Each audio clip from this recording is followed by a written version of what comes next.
Go. Welcome to another episode of the CounterPunch podcast here at Cracked Racquets.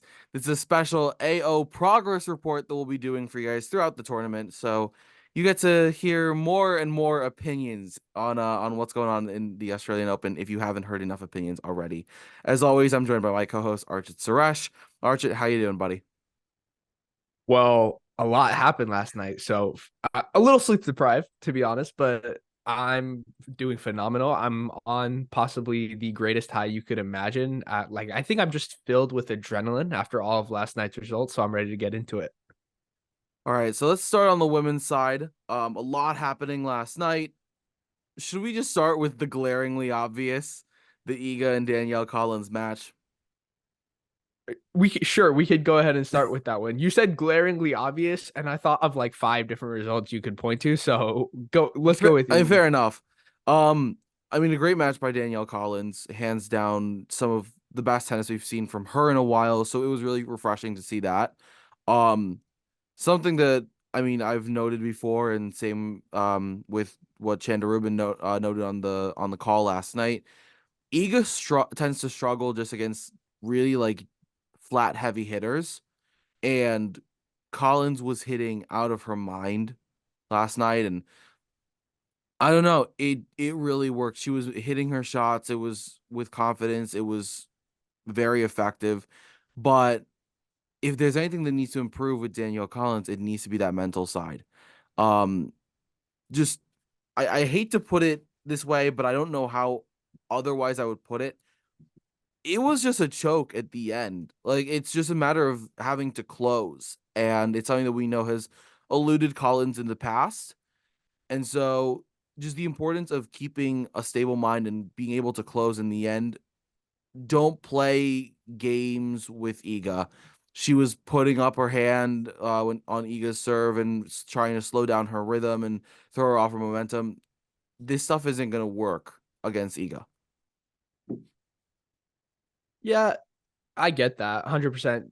Like, there's no denying that Collins choked. There's no other way to put it. There's no denying that. I do think that like we also need to give some incredible credit to Iga because the resilience that she displayed, especially in that third set, down 4-1. Was she down game point in that 4-1 game? I can't really remember. But It was 4-2 40 love. okay. But yeah, I know she at one point was down 4-1 because I remember watching her break for that. She might that was when she I remember. Okay, all good now. But yeah, no, it was a really phenomenal display of just tenacity and grit under pressure that I think a lot of people were crediting Swiatek for. Absolutely. Um, it's I think that's one of those performances where you're like, okay, that's why she's the world number one. That's why she's just undoubtedly better than everybody else because like I won't lie, even down 4-1, I was like, there's still a shot. She can still like the level is there. She can still win this. And so me personally, like I think it was just incredible tennis. Some of the returns Danielle Collins was putting up for almost the majority of that entire match were ridiculous. The quality of play that she was bringing from the baseline and how well she was striking the ball with incredible amounts of depth. I mean, I think that was just really, really special stuff that we saw from both players last night. I do want to ask you though, it was confirmed in her press conference after the match that this is going to be Danielle Collins' last year on tour. Maybe she's just in some ways it's really sad to see for tennis as someone who's made a Grand Slam final who always brings competitive energy and fire to whatever match she's playing at. So, and of course it'll be interesting, right? To see what the next step in her career is. So I think what's more important is really just enjoying her tennis and the level that she can display while she's still out here. And I think that's kind of the message that she was saying. Like, yeah, this loss is gonna sting, but at the end of the day, for her at this point, you win some, you lose some. It's more about just enjoying yourself on the court for one last go round at it. And so, best of luck to her in retirement, but also you know, she's not retired yet. We still got time, right? So we'll see how it goes from there. I do want to ask you, your opinion is the way that Ia played last night, the fact that this is how long it dragged out and, this is how much she struggled. Is that something to be worried about when it comes to her title chances? There's a lot of murmurings that like this should worry her fans that, maybe the run's not going to be as deep, but I don't know. I don't really think that it's something that we should worry about. Well, I guess the only thing I'd be worried about is if she continues to play through long matches at a time and like gets down over the next couple of rounds, the physical wear and tear over the course of a 2 week tournament could get to her in terms of just like not being able to back things up after winning long matches at a time. But I really, I don't think that's a real issue because like just when you think about it, I don't think it's really an issue with her level. Like I think she got a pretty bad draw at the start of the tournament, but I think just in terms of is Iga's level any worse than is Iga's level any worse than the other top contenders? No, I wouldn't say that. And we've clearly seen tonight that like anybody can lose on any given day. And the longer you keep surviving, the better your chances are of winning that tournament. It's as simple as that. And Iga's continue to do so. But I did want to point out actually there was one stat. Gil Gross tweeted out on a little late last night. Um 2014, Lee Na saves match point against Safarova in the third round.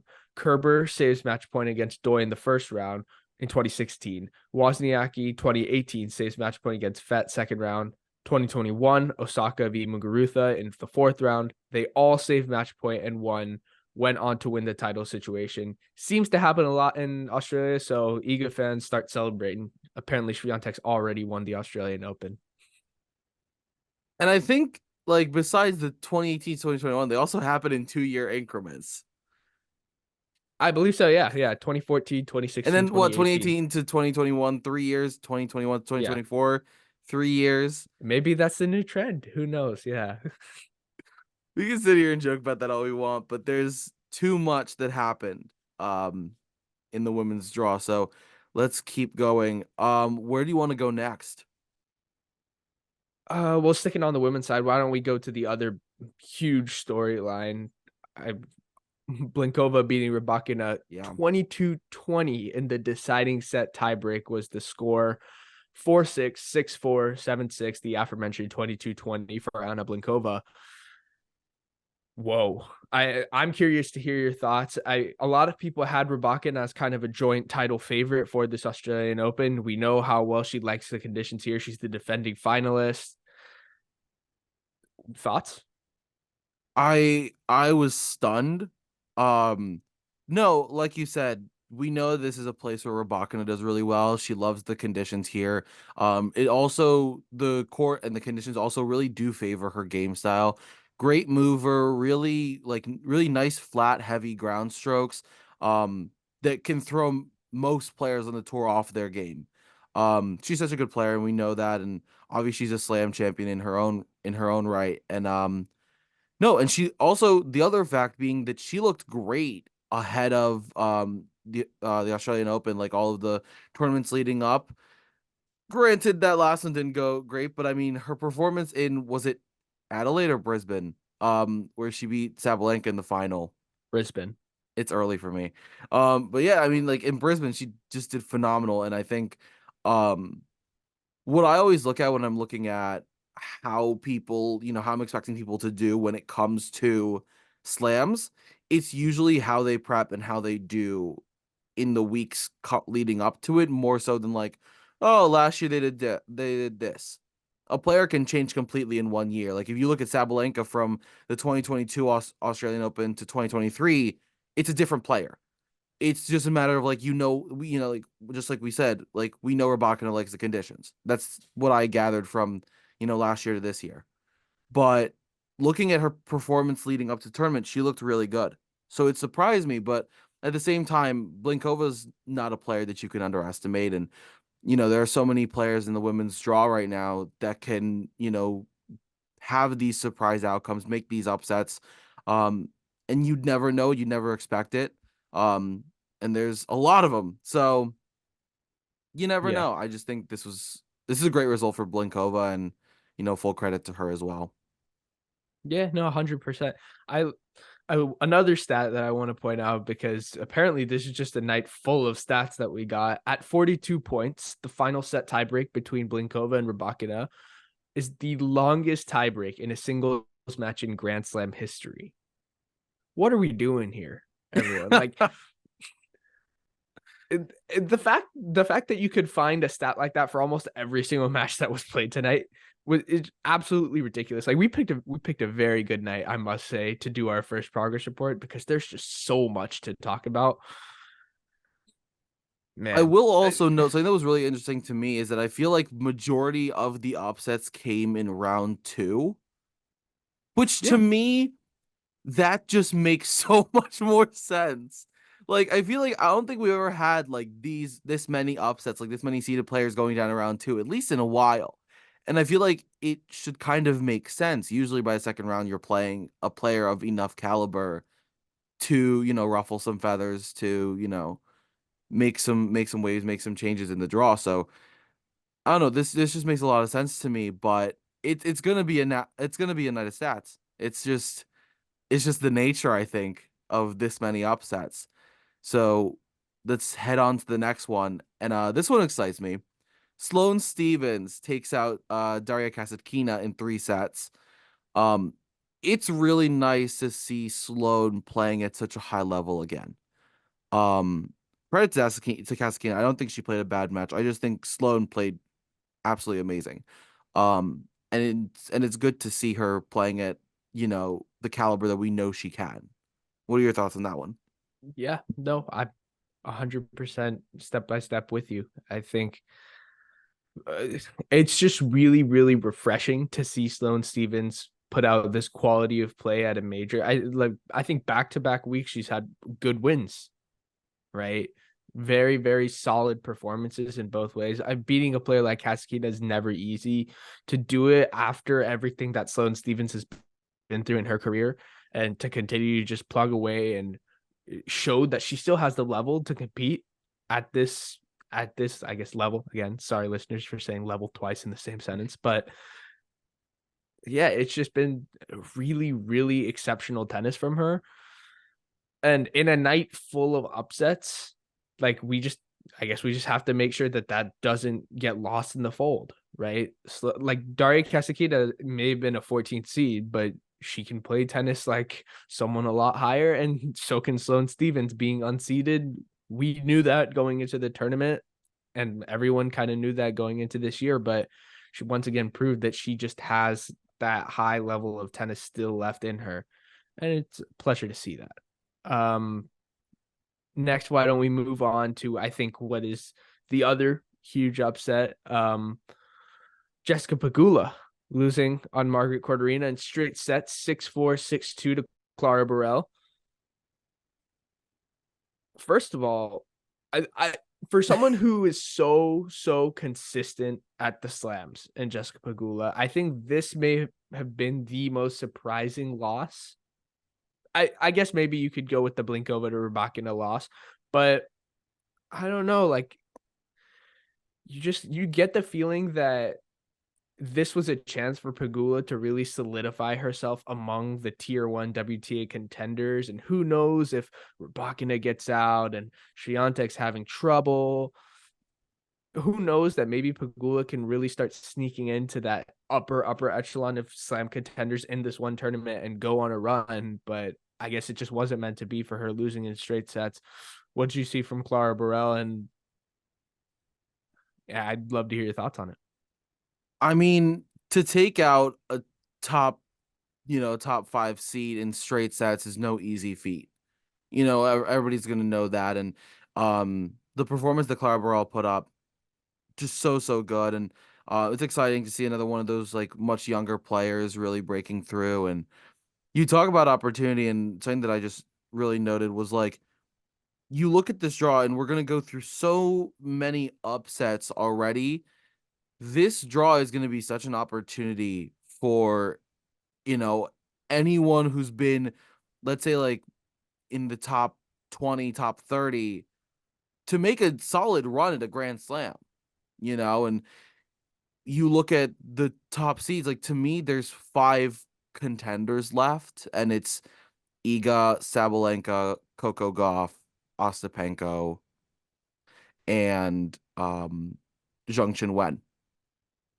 Yeah. It's it's going to be such an open opportunity for players that have dreamed of even making the second week of a slam to make the second week of a slam. When you're in a part of a draw where you were originally with Jesse Pagula and Maria Sakkari, and now neither of them are there, that's a huge change.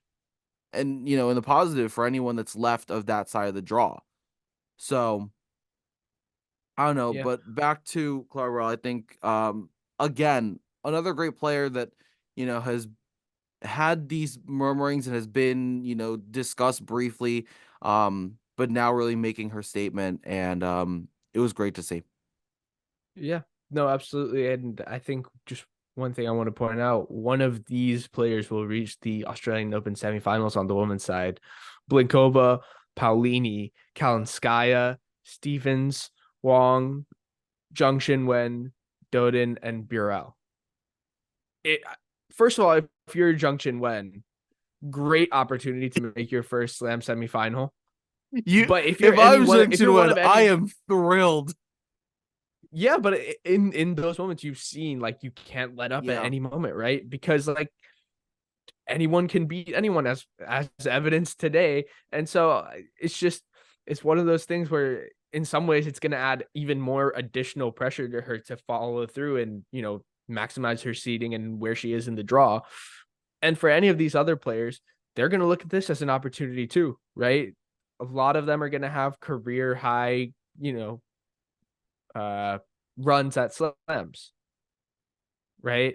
And we don't talk about it, but making the quarterfinals for any top player at a slam is just something that doesn't really happen very often for most players. So when they do get a chance, it's an incredibly hard thing to do. But when they do get a chance, it's like basically you've validated your entire career almost. And so to be able to do that and the opportunity that those players have, the opportunity that Zheng Qinwen has, she's going to be licking her chops trying to get to the semifinals. And who knows beyond that, right? I listed her as a dark horse contender heading into the tournament just because I thought she wasn't in the elite list of favorites, but who knows? That elite list of favorites just slowly starting to dwindle a little bit. And she doesn't seem like she's going to slow down anytime soon. So we'll see how that turns out. Yeah, and I think another thing to note, in my opinion, when it comes to Zhang Qinwen is, I think when you're looking at, you mentioned this part of the draw that is going to head over to the semifinals.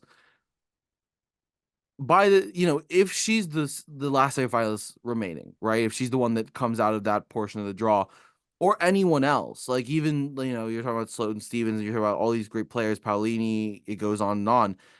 By the time they would have made the semis, you're dealing with such a momentum high. Like it's so hard. You're riding on such heavy momentum, and then like the only thing that I think we've really seen that would break down a player is the pressure of the moment, which is where somebody like an Iga Swiatek or an Arena Sabalenka would have the upper hand.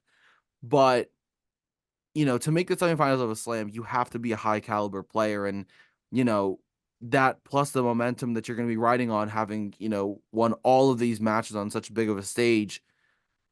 It's going to be really interesting to see who comes out and how they play moving forward. But I think that honestly is going to be such a portion of the draw to look out for, in my opinion, just because of the unpredictability of it. Yeah. But another player that had a great night was Alina Evanesian, who took out Maria Sakkari. Just wow. I just it again straight another straight sets victory over a top 10 player. No easy feat. Archit, thoughts. I don't have much Yeah. to say. I guess once again, it does just speak to the depth of the WTA tour, right? Absolutely. Is like we have these phenomenal second round matches, and it's like, okay, nobody's really surprised at them. I mean, a bunch of people are surprised at the sheer number of upsets that we've seen, especially on the women's side tonight. But to get this level of competition on both the WTA and the ATP Tour side at this one slam has been really, really special. I think this is setting up to be an Australian Open that's going to be really, really memorable for all those involved. And so, yeah, really impressed with Avanesian. On the soccer note, the run of or the run of lack of slam success kind of continues. I think it's interesting. I was it 2021 US Open where she made the semifinals, and then I believe I think after so. that Yeah. she just has. I believe after that she hasn't made the second week of a slam. You just wonder what it'll take for Sakura to be able to peak at the slams, get elite level out of her, you know, it's just going to be an interesting thing to watch. You got to be frustrated for her, and I'm sure she's incredibly frustrated too. You know how much she wants it, and in some ways you can kind of just feel how much she wants it on TV, and maybe that could be what's holding her back. But at the end of the day, like, I'm not going to sit here and be an armchair psychologist and say, "Oh, Maria Sakkari needs to work on this mentally, this mentally, this mentally." We can talk about her games all we want, sure, and how, it's impacting her, and if it seems to be mental 100%, but ultimately that's something that she's going to have to figure out and just understand how to start peaking for slams again and really bring her best tennis in the biggest moments. And unfortunately, that's something that she's failed to do so far. I don't think that's wrong of me to say, but it just is what it is. She's really struggled over the course of these past 2 years at slams. Yeah, I mean, it's unfortunate. We've seen players go on these kinds of droughts before, and it's always a tough thing to manage because you're dealing with so many different factors, and like you said, I mean, like we're not here to be armchair psychologists. We're not here to, speak out on, what they're going through because we can't know, and it's just difficult. It's unfortunate to watch, and we know how good of a player she is. And so it'll be fun to see when she can get back to the way we know she can play.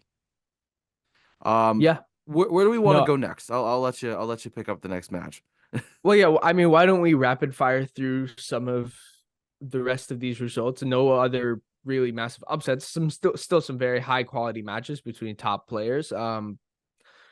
But sorry, listener, spoiler alert. We're currently recording this during the middle of Daniil Medvedev and Emil Ruusuvuori, and Medvedev is down 2-0. Um, so this might be a longer podcast than expected, considering we haven't even started the men's side. And trust me, there's plenty of results to go over on that side as well. So why don't we rapid fire through the rest of these women's results? Yelena Ostapenko defeating Ayla Tomljanovic 6-0, 3-6, 6-4.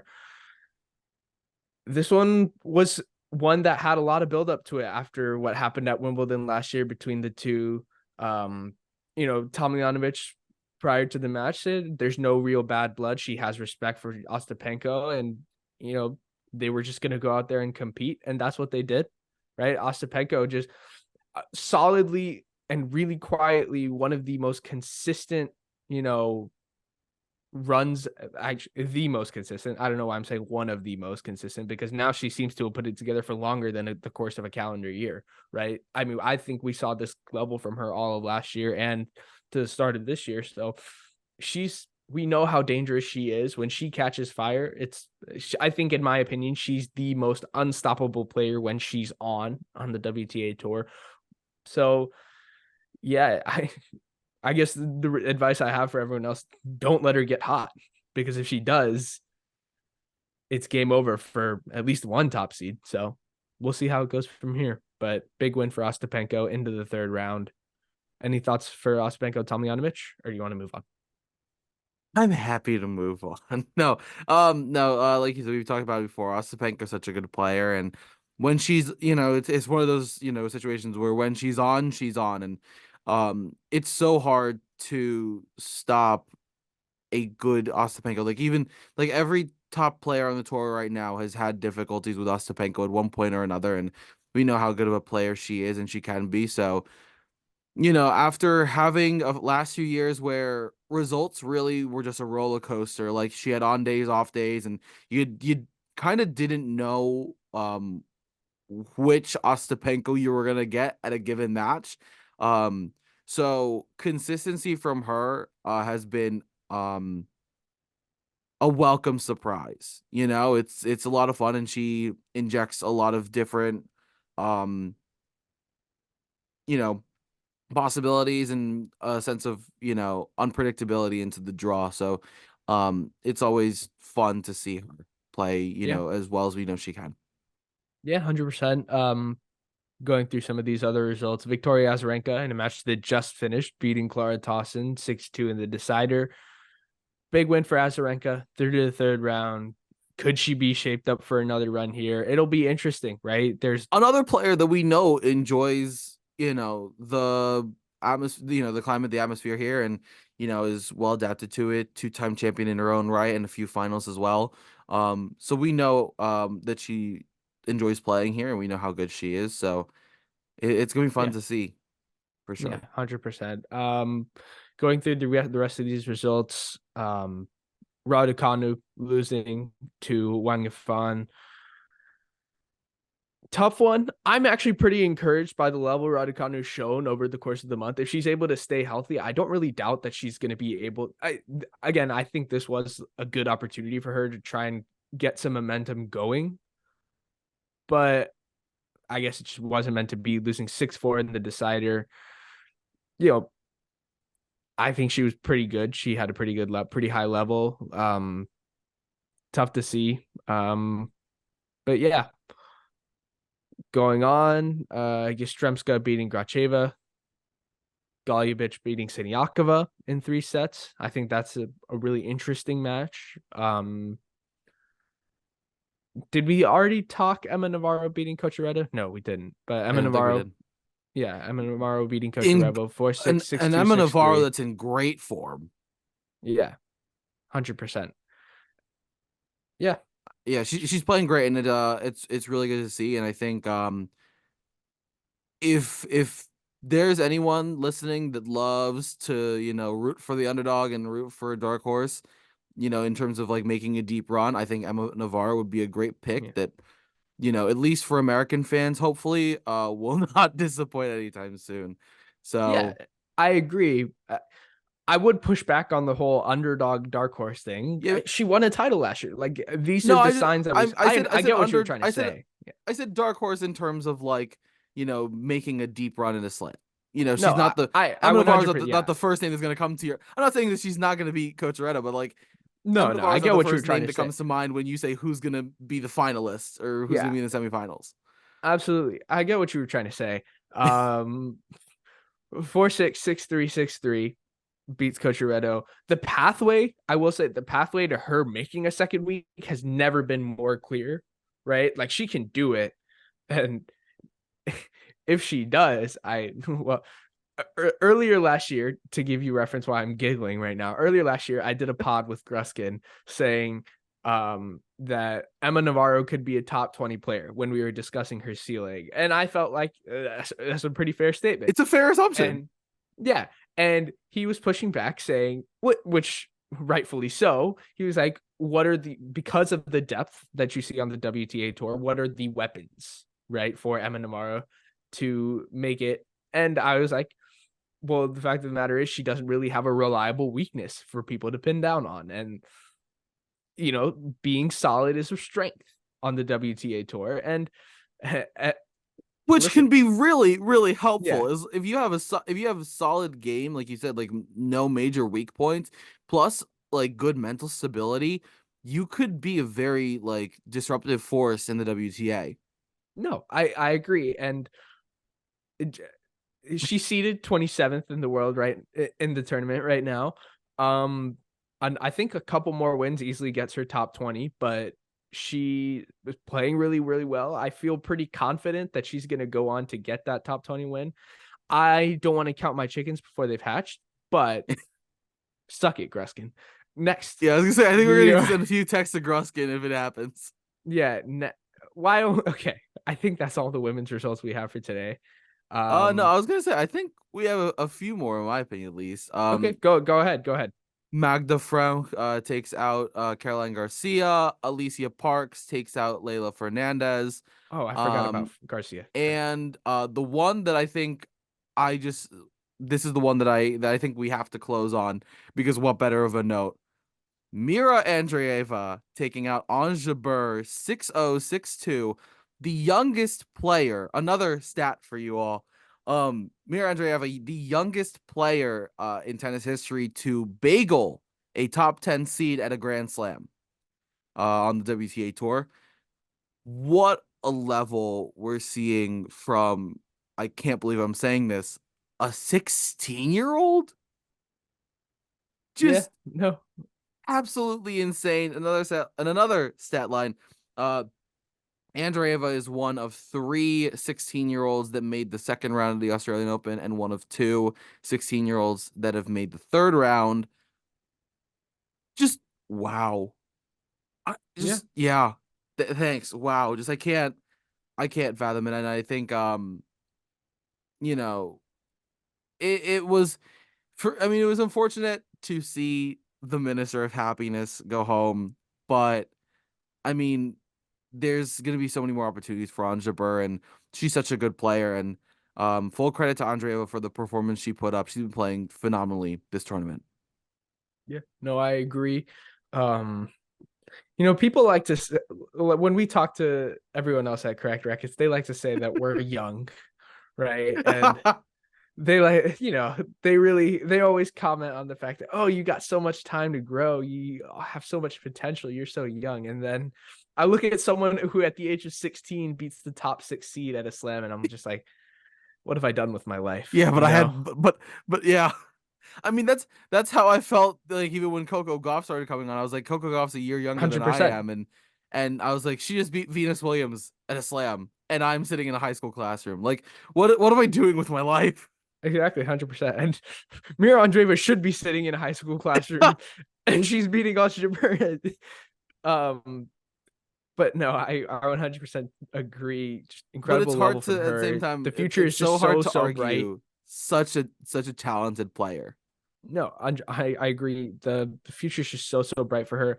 I do think Jabeur in particular had a pretty flat and poor performance. The backhand just wasn't great. I think she will start to um regret her decision not to play any warm-up tournaments before the Australian Open. I just think her level wasn't there. I really don't think it was a fitness thing. Maybe it was, but it just felt like she was outclassed and she just couldn't bring her best stuff.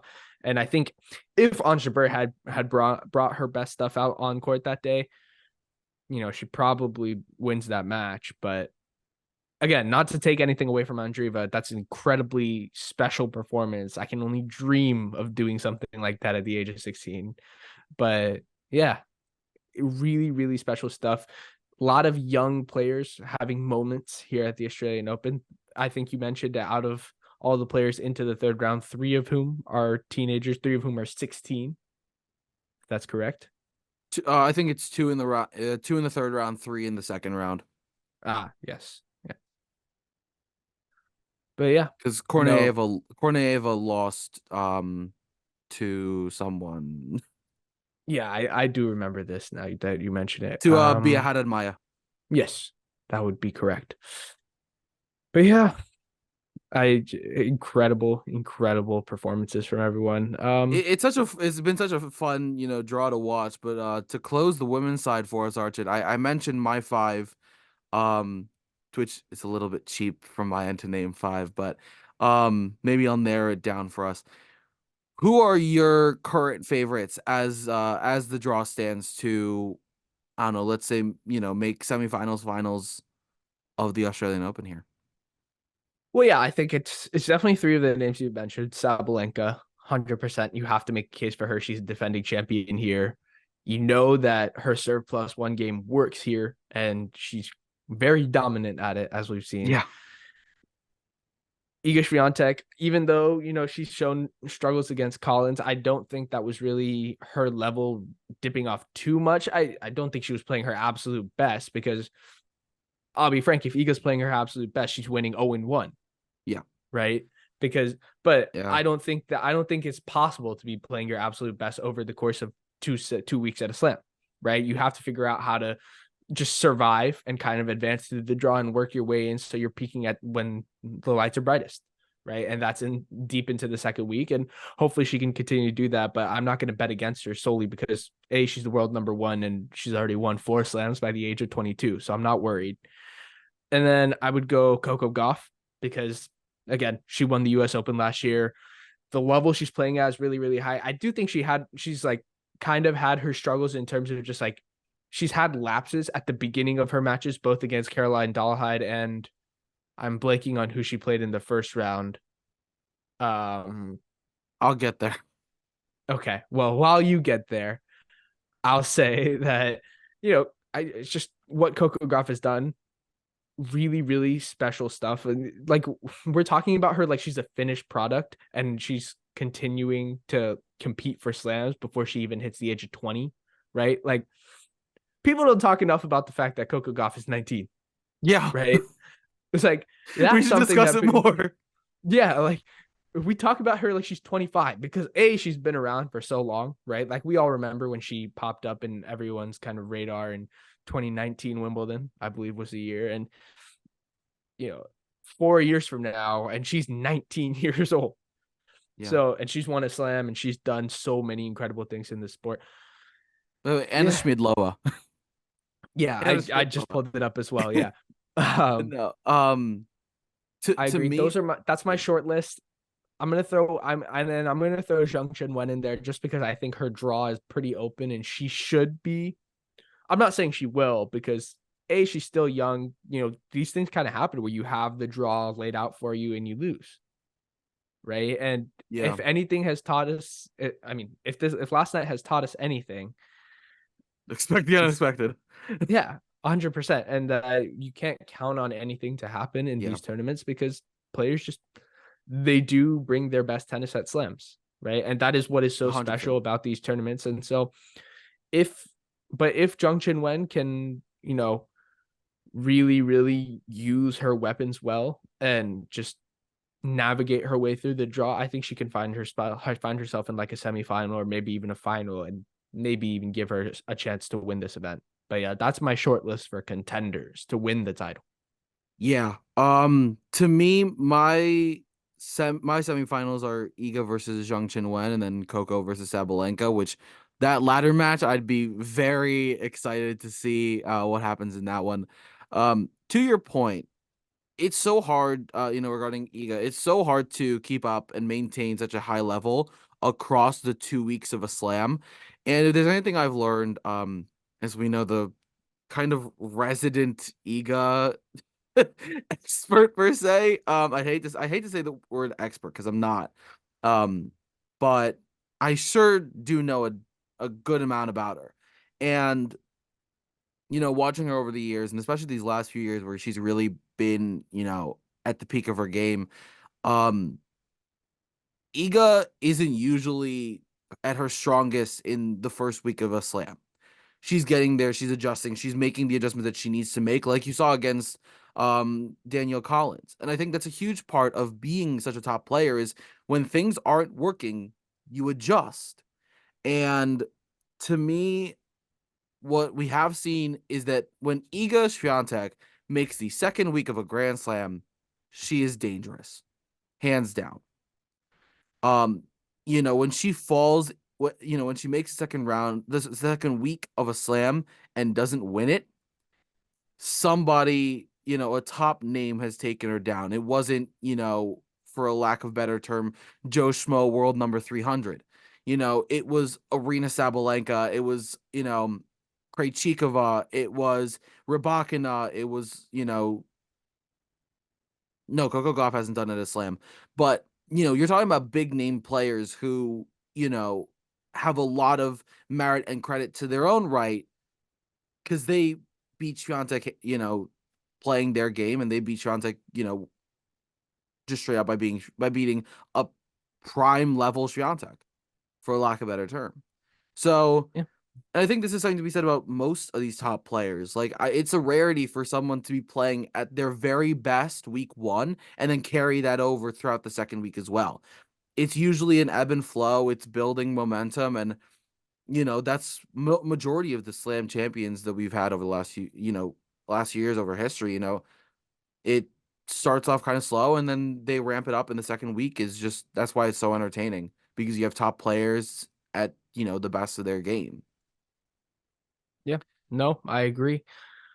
Um, just really quick though, while I mean, I first of all, I 100% agree with every point you made about Swiatek.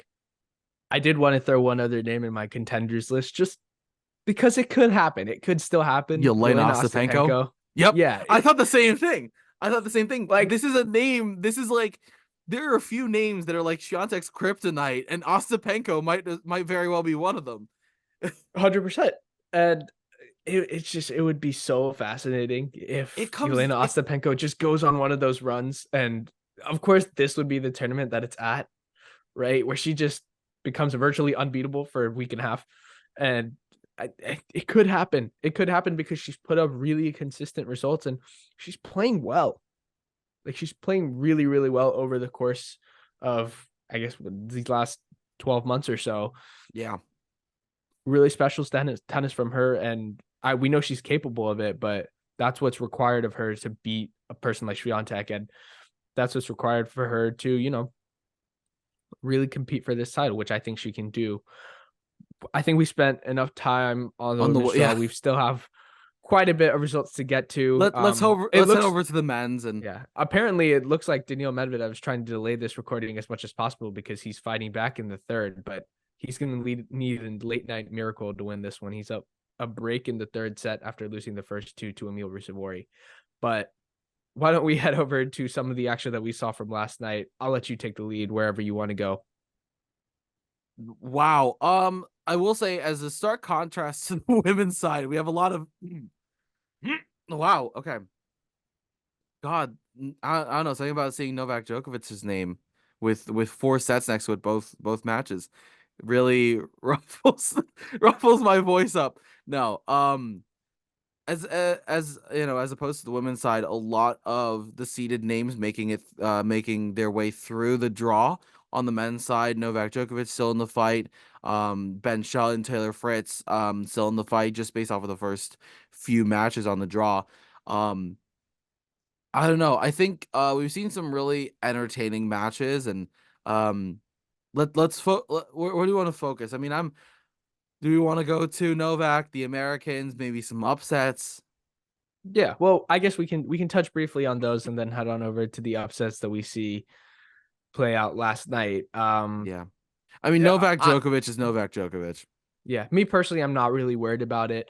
If it continues to happen, like if he drops a set for every match he plays in this tournament, maybe it affects him down the stretch, like it did kind of at the U.S. Open in 2021. But Novak should be fresh. I know people are slightly worried about the wrist issues, and I do see that his forehand has been kind of shaky at times. In my opinion, it's the most consistent weapon, as in out of the players who use it as a weapon, it's consistent. There are certainly players who are consistent with their forehands, but I would not classify those as weapons. More like water guns for some players, but yeah, no, I 100% agree. Like I think I'm not super stressed on Novak. I think Yeah. he's rounding his way into the form. I would If he like to say, loses in Australia, go ahead, go I ahead. would like to say, like seeing these first two players take a set off of him each. I just think there's so much. I mean, in my like the way I always see playing against someone as the caliber of Novak Djokovic, there's so much praise to be given to even taking a set off of him, off of that being. I know we just mentioned like, it's hard to be at the top of the game, at top of your game, first week, but for a player like Primzic, right? Like Prismic, sorry. This has got to be such like a reaffirming, opportunity for him to say like, I can, you know, I can make a difference on the tour. I can, Compete at the highest level, yeah, right? compete at the highest And level, and I can, even ruffle the feathers of one of the greatest of all time.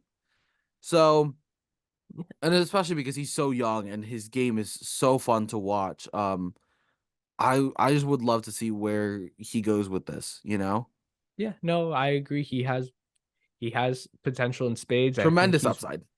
yeah, Tremendous upside. really, really consistent. Even Djokovic talked about, playing himself at 18, which if Novak Djokovic ever said that about me, I don't think I'd ever play tennis again. Like I think That's I'd be such a like, yeah, high. That's such a high to like end on. I've accomplished everything that set out to accomplish in life. Novak Djokovic said I played tennis like he did, right? But yeah, no, I think that's just something that is uh really, really special. And with regards to Popperin, like he has the weapons to really hinder anyone he plays against. If he's playing on his terms and stepping into the middle of the court and really, dictating play, he can do that against anyone. It's very impressive, especially at your home slam to, take a set off Novak Djokovic, especially at this slam because Yeah. Djokovic doesn't lose in Australia. But to do that, I was impressed with Popperin. Um, he kind of squandered away the chance to win that third set. I probably thought he should have won that. He maybe could have pushed Djokovic to 5, and who knows where you go from there. But yeah, I thought that was really high level match with the other players kind of in that section. Taylor Fritz looks really good. Gets through his first round match in 5 sets. Admittedly, he said he felt like he played pretty well, but when he didn't start off well, he gave his opponent belief, and that kind of just gave him momentum to really trouble him over 5 sets in that first round match. And then Hugo Gaston didn't really show up in the second round, I'll be honest. But yeah, Taylor's into the third round. Hopefully he can look for another deep run because I'm sure he'd like to start being a little bit more consistent at the slams and get to the second. And by consistent, I mean get to the second weeks consistently, not lose early consistently like we've seen from last year, Yeah. other than the U.S. Open. But no, it'll be Another interesting. player that I wanted to mention was, good old Benny Schultz. Ben Shelton also through the third round. What really made the mark for me was that it was a pretty decisive win over RBA. It's so tough when you draw someone like Bautista Agut in the first round, a former, top 30, top 20 player in his own right. And, you know, Former Slam semifinalist Roberto yeah, Bautista Agut. Yeah. lots of questions around that, and I think Shelton handled it really well. He played great, and he has been playing great, and I'd love to see what he can do against Adrian Manarino. I Yeah. think that'll be No, I exciting as agree. well. I think that'll be a really, really fun match. Contrast the styles, but still lefty on lefty. So it'll Yeah, be a fun match. I've been impressed with Ben.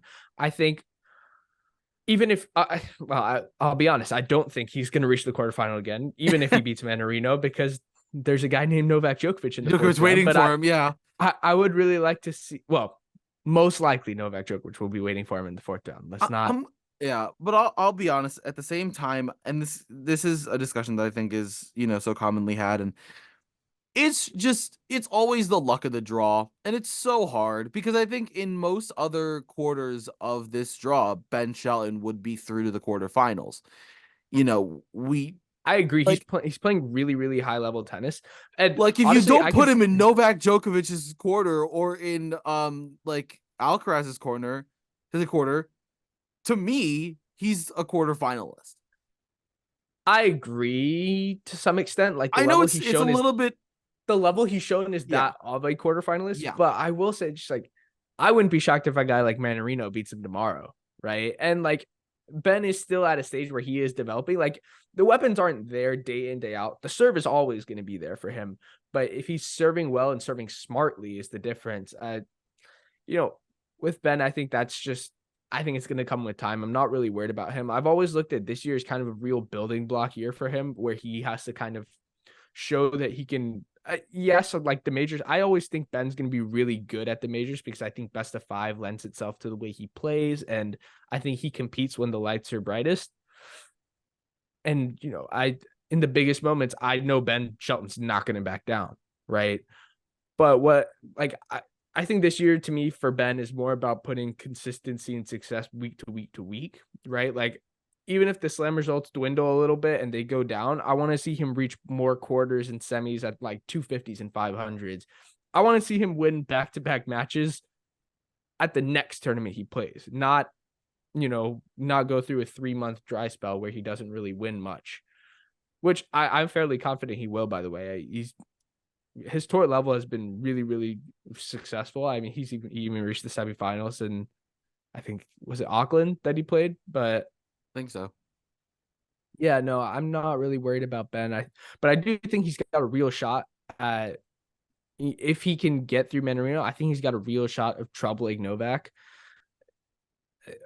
Even if it's not even his game that troubles Novak, I think he's shown that he can get in Novak's head, and to like that is that in my opinion, that's a compliment to Ben. Like, because Novak Djokovic is thinking about you. You're making Novak Djokovic a little worried, right? Because if Djokovic wasn't worried, he wouldn't care about all the theatrics.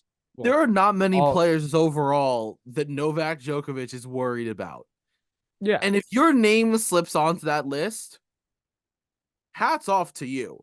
yeah, Because it takes a certain level, like, and even like on the mental side, to even play with one of the most mentally stable, like, maybe I'm not gonna say he's not volatile because we've seen him crack a few rackets, but you know, I mean, like, in terms of you put him down 2 sets to love, and he's just gonna go sit down, put a towel over his head, and then come out striking like like nobody's business. And so just to even get in his head, it's a compliment.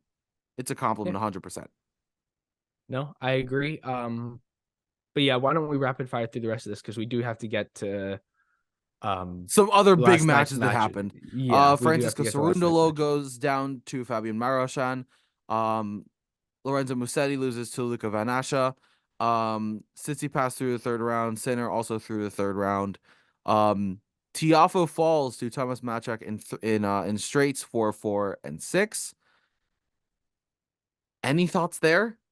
Well, again, I don't think Francis actually played that badly. I think he came out a little flat. Like, I think he should have done more to win that match, but I didn't think he lost it, is what I was saying. Like, I True. think Mahach played a really, really high level, and I think his winner count was pretty absurd. He, was, I think, just really, really good from start to finish and forced the issue against Tiafoe, which is kind of what you have to do when you're playing a top seed like that. And he did what he had to do, Mahach, and that's a big, big win for him. So yeah, congratulations to him. Disappointing for Francis because it is a hard court major, and you want to see him like consolidate some of the early success he had at the U.S. Open from last year or 2 years ago. Sorry, but quarters at the U.S. Open last year. But I don't know. It's been a bit of a strange down period for Francis. Hopefully, he can start to pick it up soon. Other Yeah. results, Kachanov through the third, Demonor through the third. The qualifier, Flavio Caboli in his first Grand Slam appearance, also through to the third round. Sebi Korda, good to see him playing well.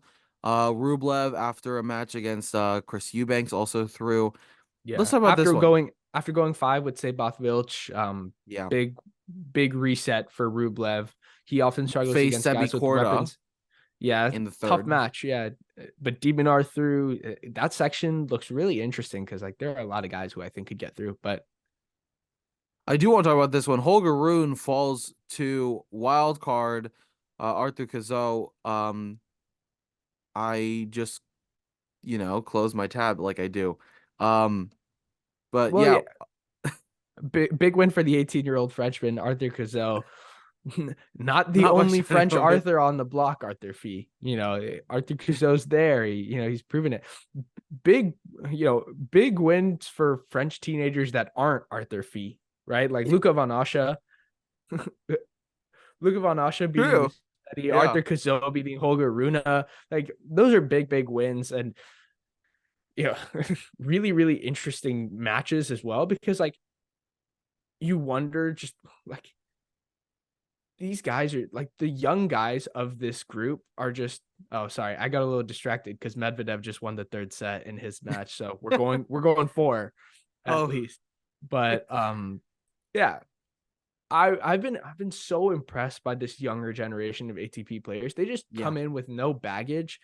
There's no real fear. Like if I'm the original next gen, I am starting to get a little worried that maybe the window after Novak Djokovic retires, maybe that's not going to be as big of a window as they originally thought it was going to be, right? Yeah, that's the, Because I think the difficulty for them is that we've talked before about when players peak, when they hit their prime, and you've got to start worrying for, like you said, that like original Lex Gen. You're talking about your Alex Zverev, your I would even dip into Tsitsipas a little bit. yeah, even like Um, the Medvedev, Tsitsipas, even Casper Ruud, yeah, like the Americans. looking into you know how much longer am I going to be able to be at my prime and playing at my peak form. If we talk about that, I can't believe that this is how we're classifying it, but he's that good, the post Djokovic, era. So Yeah, I think that, I mean, like no, we've discussed before, there's so much to worry because you're looking at, I think the two names that come to mind is Alcaraz and Sinner, and they're going right, to and give this original next gen such such a run for their money. even a guy like Holger Rune, like I think his upside is tremendous. Like I think his upside is right there with Alcaraz and Sinner. I think he hasn't shown it yet because I think it might just take a little longer to develop. But I that's no fault of his. Like normal 18 and 19-year olds, and Holger Rune is not even a normal 18-year-old, but they don't do He's what still top Carlos 10 in the Alcaraz world. does. Exactly. Like he's had a Three phenomenal teenagers in the career top for someone. 10. Yeah. Yeah. It's like that's what I'm saying. But you have guys like Kazo and Van Asha and even a guy like Shelton and Arthur Fee, like that age group, they aren't even the best of their pool. And it's like they're getting wins against these top players. And it's like it's so interesting to me. Like Yeah. I And you think the mentioned, depth, yeah. yeah, the depth on the ATP tour just continues to get better. But yeah, I did mention Arthur Fee, as you were saying. Uh Unfortunately fell to Talon Greek Sport yeah. in Uh, for in for yeah. we know how good Greek sport can be. Yeah, All these unfortunately for players. yeah, Yeah. unfortunately for Fee, not for Greek Spore. We want to make Yeah. that clear. We are a pro Talon Yes. Greek Score podcast. Um, We are, I mean, this podcast is just pro entertaining tennis. Like we just any draw that can entertain us and is just fun to watch is always going to be fun for us to talk about. And I think Talon Greek Sport, when he's playing at the top of his game, is another name that can disrupt the draw and can really make a statement and is fun to watch. First round was tough for him against Roman Safiullin. We also know how good Safiullin is as well in his own right, and um impressive for Greek sport to get past two very very solid players, um and will now face Arthur Cazot in the yeah, third. yeah, no, 100%. Sorry, real quick, I did want to mention we forgot to mention Echeverry. Big wins for him. Straight sets Yep. over Murray and Monfils. Gets another crack at Djokovic. He Yep. really improved on hard court. Shout out to him. Yeah. The serve and the forehand continue to look super potent. Yeah, I think he's really made strides on his movement as a hardcore player. He's playing really, really well. But other results from last night, Tommy Paul beating Jack Draper in what was an anticipated clash, 4 sets, 7-5 in the fourth. Big win for Tommy Paul. Draper's a really tough second round draw, but if he can continue his way through, I believe his fourth round scheduled opponent is Carlos Alcaraz, who I would love to see that matchup again because Alcaraz v Tommy Paul on hard courts has just always made for enticing battles. So I'll go with that. Alcaraz 4 set win over Lorenzo Sonego. Sonego made him work, Oh yeah. uh, tight tiebreak sets for two of them, but But Sonego's ultimately never gonna give Alcaraz it to threw. you easily. Like it's never gonna be easy. But yeah, um, Miomir Kecmanovic threw in a 5th set tiebreaker over Jan Lennard Struff. Unfortunately for Struff, not even one of his biggest, or unfortunately for us, Struff wasn't even a huge upset out of all the results we saw during the day. Richard, I'm gonna let you take the rest for I believe what was Casper Ruud's big win over Max Purcell. Yeah. I mean, it's so it was so impressive from Max Purcell to watch him take Ruud to 5 sets, and especially the tiebreak in the fifth. People can say like that Casper Ruud kind of, just barely escaped one of two seeded players to go to a 10-point tiebreak. Um no, I think Casper is such a solid player, and but so is Max Purcell, and it's difficult. I'm curious how the next round is going to go for Rude. He's got Cam Nori, which we both know is a very formidable opponent. So I'm interested to see how that goes as well. No, yeah, I agree. Um, I think Ruud's been playing really, really well. Throughout the course of Australia. I think he started the year off really well. I also just thought Purcell basically just redlined for almost the entire match, and he almost did enough to win it, right? A few points away here or there, but Ruud ultimately winning. I think it was 10-7 in the deciding set tiebreak. Um, yeah, big win for Casper Ruud. Uh, I actually think he's got a shot to go really deep in this tournament. I do. I know he doesn't have a history of going, on deep runs in Australia, but I think he's playing really, really well. I think he's hitting the forehand well.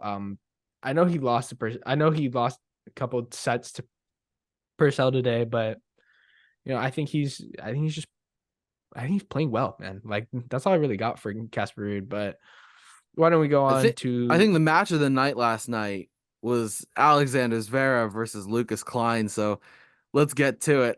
well, You're already shaking your head. first of all, in no way was that the match of the night because I know. I'll be I honest, know. yeah, I'll be honest, the quality was not outrageous. I think it was really good from Klein's end for a good 5 sets, Yeah. but I think Zverev wasn't phenomenal to be honest, but there is the elephant in the room of it has been announced that Zverev is going to public trial in May. It's been announced during this tournament. A lot of players were asked questions about it in the press conferences. Zverev was asked plenty of questions about it. Obviously, he dodged those, and a lot of players were hesitant to really say anything. They said no comment to a lot of these things. I understand that maybe they don't feel the need to really speak out against Zverev in that moment because again, if you told me that a coworker was undergoing an investigation like this, I wouldn't exactly, say, "Oh, they don't like they shouldn't be playing." What I would call for is at least for the ATP to make a policy and, I'm hesitant about Zverev serving on the player board when he's undergoing, serious charges in public court in Germany. I That's the main thing to me. I would have liked to see a kind of just all around statement from the ATP and from the players who like to just say, they stand against domestic violence. Like I think that at the bare minimum is really all that's necessary, even if you're not going to speak out against Zverev's case in particular, because quite frankly, it's an issue for other ATP players as well. Um, but yeah, I would have liked to see something from ATP players in their no comments, at least to say something like, I stand against domestic violence. Obviously, it's a horrible thing. But that being said, I don't want to comment on the Zverev situation right now. I That's all I kind of have to say on that matter. Let's get to the tennis. Unless you have any thoughts, Richard, but let's get to the tennis. I think, I again, Zverev kind of just does this a lot in early slams where he kind of has those sets where he enters a bit of a rough patch. And I don't know, I felt like the forehand return in particular wasn't great, especially in that tiebreak. I believe he missed two forehand returns at the start of the match tiebreak. Um, yeah, it was overall a bit of a shaky performance from Zverev. Really, really impressed with Klein. I thought had I thought he displayed a phenomenal level. I just like the serve, the forehand, it was all clicking. Yeah, sucks to see that he couldn't pull off what would have been the win of his career. But ultimately, Zverev does what he does. He proves that he's still a top player, right? Regardless, he still came out and won the damn thing. So, I was really, really impressed with the level Klein showed, but at the same time, you got to be impressed with how well Zverev was able to navigate that match and come through with the win. But yeah, if you have any thoughts about that match, feel free. No, I mean, I think for me, super impressive performance from Lucas Klein, and it was great to see someone really take it to Zverev. And you never know what's gonna happen. And I don't know, this guy's got a bright future. He played great, honestly, and Sasha mentioned it after the match, just was playing at such a high level. And sometimes you feel, I don't know, sometimes you feel bad for the guy who was, so close, like literal points away from making what could have been a career-changing win. So you never know. Again, Sasha's a solid player and played great, and both of them played great. I know it wasn't Zverev's best night. Yeah. And if he wants to go deep in this tournament, he's gonna need to get it together a little bit. Yeah. No, I agree. Nothing really more to say about that. Cam Let's Nori, yeah. do you want to talk Cam Nori? I come back from 2 sets to love down against Zinepri, sorry, Zapiri. Yeah. Uh, you know, I watched the third set of this match, didn't really get to see that much, but from when I looked at it, it looked like Nori was just a bit more decisive and a bit more willing to impose himself on Zapri and just force his way into the match and really came in and said, no, I'm a player who has I've won Indian Wells. I'm a top 15 level player. Like I should be winning this match, no excuses. And that's what he went out and did. Big comeback for Nori. Maybe this can really um result in some momentum for him in this tournament or maybe this year, because it has felt like he's stagnated a little bit, whether it's injury or just his game. People we're slowly kind of starting to figure that out, but I don't know. I think he's definitely got a shot in his next match, but it'd be interesting to see how Nori fares rest of the tournament. Yeah, absolutely. And he's got another guy who also faced a five-setter last night in Casper Ruud coming up next. I think that'll be an interesting match to see how they bounce back from five-setters. And um, to wrap things up here, let me ask. We talked about it for the women's side, but for the men's, who's in your deep run conversation? Who can make a deep run based off of just how they played for the first two matches? Well, obviously Novak Djokovic is still my favorite, even if he loses another set in his next round match. I still just can't bet against him in Australia until somebody else beats him, right? Then I got to throw Alcaraz in there and Yannick Sinner as well. I think Sinner's Yep. looked really, really good through the first two matches. Um, Obviously at the start of the tournament, I had a group of four, and that's with Daniil Medvedev included. And who knows, it still could be included because he's currently up a break in his fourth set against Emil Ruusuvuori. I've got it up on my other screen right now. Yeah, we'll see that. Tough comeback for him, late night finish. Kind of feels like the Australian Open started early this year on the Sunday to avoid these late finishes, but I mean, it'd be interesting to see how the tournament kind of deals with it with scheduling from here out. Medvedev starting to play a little bit better, but yeah, no, Ruusuvuori, if he can come through this, that's a big win for Emil Ruusuvuori. But yeah, we'll see how the rest of this goes. But that's I my mean, tier. we've named the three prime suspects, right? And you know, obviously we haven't mentioned Medvedev because we don't know what's going to happen. But I mean, it's Novak, Alcaraz, and Sinner, and what can you do about it? I mean, it's going to be those guys in conversation until we Yeah. see any reason not to. Um, is I there mean, anyone else that you think that as the way they're playing right now can make a deep run? I'd love to say Ben Shelton, but I mean, like we just talked about, it's tough when you've got a draw that puts you up against Novak Djokovic in the next round if he gets past yeah, this one. yeah. I haven't been particularly impressed by Tsitsipas's level per se. I think he played a really good match against Jordan Thompson. Like I think that match was high quality and good tennis and fun to watch. But I don't know if I've been super impressed with how Tsitsipas has played. And honestly, that statement feels kind of evergreen right now because I don't think he's played well since last year, early, probably around this time last year in Australia. Um, so who knows? Maybe he can recapture some of that magic. Taylor Fritz, I think he can play at that level. I need to see it I need to see a deep run at a slam where he really pushes someone he's playing, because like, and I need to see him navigate a draw that's fairly tough and just like get through that professionally in like straight sets and a couple matches and just, or even just 3 or 4 sets and just like, not lose to someone you should be beating at a slam. You get what I'm saying? Like at least hold Yeah. seed. Yeah, but I Another honestly think, another one for me is that worries me is Hubie Hurkacz. yeah, Um Listen, he's good. We know he's good, and he's also good here in Australia. And it's just when you get taken to 5 by Menchik, and this is no discredit to him because Menchik played great. yeah. Well, first of He all, Mensah he can played play. so Like, well. He played so well. yeah, but But he's also this just is been a tearing it up on the match. challengers. This is But a match that Hubie should have, like, if you're gonna win this match, should have been a little bit easier than another 5 setter. Um and it just doesn't give me the most confidence when your next opponent is Ugo Humbert, and we know how good he is as well.